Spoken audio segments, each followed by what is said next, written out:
Knowi allows you to replace CSV files without having to recreate any visualizations or dashboards tied to the original CSV file.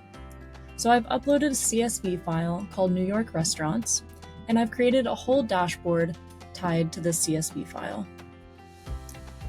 Since then, I've added health inspection data with latest inspection date, score, and grade for each restaurant.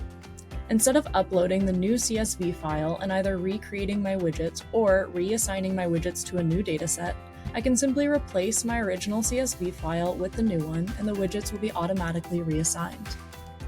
To replace a CSV file, create a new data source and bring in your updated CSV file.